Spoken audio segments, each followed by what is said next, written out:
जैसे हाथ की पांचों उंगलियां बराबर नहीं होती, ठीक वैसे ही एक सिक्के के दो पहलू होते हैं।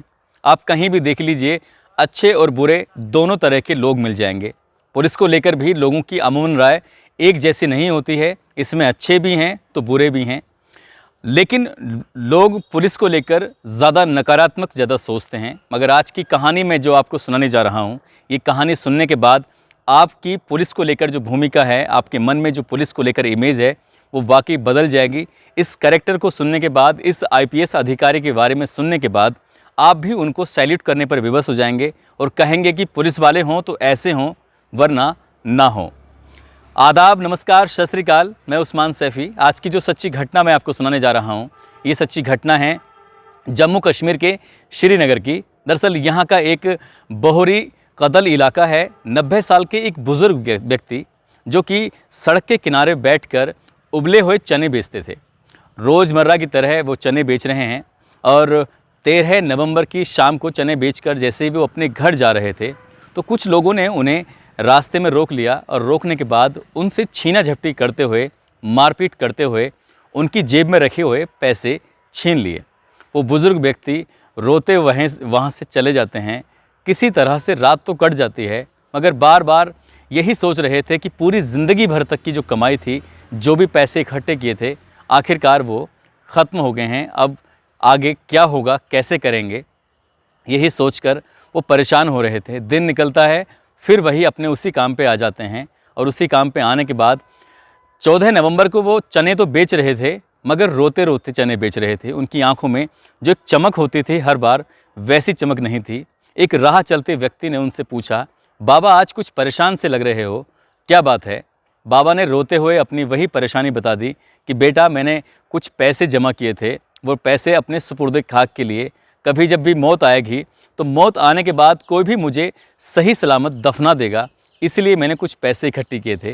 वो आदमी पूछता है कि बाबा कितने रुपए थे? तो बाबा बताते हैं लगभग 1,60,000 रुपये इकट्ठा किए थे, वही चने बेचकर, जिन चनों को लोग खाया करते थे।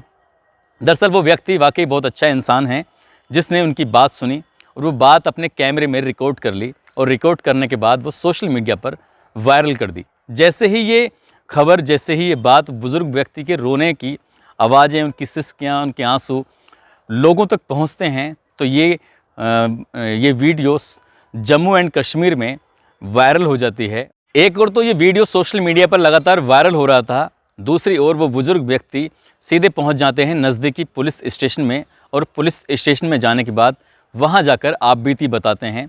पुलिस वाले कहते हैं कि बाबा आप परेशान ना होइए, तसल्ली रखिए, हम इस मामले की जांच कर रहे हैं। जिन लोगों ने भी आपके साथ ये घटना को अंजाम दिया है, उनको हम किसी भी कीमत पर बख्शेंगे नहीं। उधर ये वीडियो लगातार सोशल मीडिया पर वायरल हो रहा था और वायरल होते होते उस इलाके के एसएसपी संदीप चौधरी के मोबाइल तक भी पहुंच जाता है। संदीप चौधरी उस वीडियो को देखने के बाद उनकी आंखों से आंसू टपकने लगते हैं और देखकर उस बुज़ुर्ग आदमी को उन पर रहा नहीं जाता। सीधे संबंधित एसएचओ को फ़ोन करते हैं, अपने पास बुलाते हैं और अपनी जेब से 1 लाख रुपये निकाल कर उस एसएचओ को देते हैं और कहते हैं जाकर ये पैसे उस बुज़ुर्ग व्यक्ति को दे देना और जाकर कह देना कि हम आपके मामले की जांच कर रहे हैं, जो भी दोषी होंगे जल्द से जल्द उनको गिरफ्तार करने की कोशिश की जाएगी। जैसे ही ये पैसे जाते हैं, उसके बाद उस बुज़ुर्ग व्यक्ति के चेहरे पर मुस्कुराहट आ जाती है, जैसे जीने की एक और वजह मिल गई। ठीक वैसे ही होता है और वो पहले जैसे मुस्कुरा रहे थे, हालांकि उन्हें उतने पैसे नहीं मिले जितने पैसे उनकी जेब से गए थे 1,60,000 रुपये, मगर वापस मिलते हैं 1 लाख रुपये। मैं आपको बता दूं कि संदीप चौधरी कोई और नहीं बल्कि वे आईपीएस ऑफिसर हैं। इन्होंने कभी 12वीं के बाद कॉलेज नहीं देखा, कॉलेज की पढ़ाई कैसे होती है नहीं देखी। पढ़े हैं तो पत्राचार के माध्यम से, सिर्फ इग्नू जैसी संस्थाओं के माध्यम से ये घर बैठे पढ़ते थे। घर की कुछ ऐसी मजबूरियां थीं, पापा बीमार थे इसलिए स्कूल नहीं जा सके, मगर इन्होंने कुछ संकल्प पाले हुए थे, कुछ सपने देखे थे, उन्हें पूरा करने की कोशिश भी की और ऐसी कोशिश करते हैं कि वाकई सुनने वाले भी हैरान रह जाते हैं कि एक व्यक्ति जिसने कॉलेज देखा ही नहीं, वो आईपीएस कैसे बन सकता है। उन्होंने घर बैठकर बच्चों को पढ़ाया, ट्यूशन वगैरह पढ़ाते थे और जिस भी एग्ज़ाम को देते थे उसको क्रैक करते थे, उसको पास करते थे। और यूजीसी नेट देने के बाद इनके अंदर एक ताकत आती है, इन्हें लगता है कि और भी बड़े से बड़े एग्ज़ाम को भी क्रैक किया जा सकता है। और बैंक के एग्ज़ाम दिए, 6 एग्ज़ाम ऐसे थे जो एक साथ देते रहे और पास होते चले गए। उसके बाद उन्होंने सोचा कि यूपीएससी की तैयारी की जाए और कुछ बड़ा किया जाए। वैसे ही हुआ, पहले ही प्रयास में यूपीएससी क्लियर करते हैं और साथ में बनते हैं आईपीएस ऑफिसर और पहली पोस्टिंग मिलती है जम्मू और कश्मीर में। ये आईपीएस ऑफिसर वाकई ईमानदार हैं, इन्हें पता है कि गरीबी क्या होती है, इनको मालूम है कि परेशानी क्या होती है, क्योंकि ये परेशानी के उस दौर से गुजरे हैं जब लोगों को पढ़ने के लिए बहुत सारे पैसों की ज़रूरत होती है। वो बिना पैसों के पत्राचार से पढ़ते रहे और पढ़ने के बाद इस मुकाम तक पहुँचे। जैसे ही ये वीडियो उनके पास पहुँचा था, मन ही मन सोच रहे थे आज का वो ज़माना है जब लोग 1 लाख या 1.5 लाख रुपए का मोबाइल अपनी जेब में रखे हुए घूमते हैं। इस बुज़ुर्ग व्यक्ति की पूरी ज़िंदगी भर तक की कमाई थी।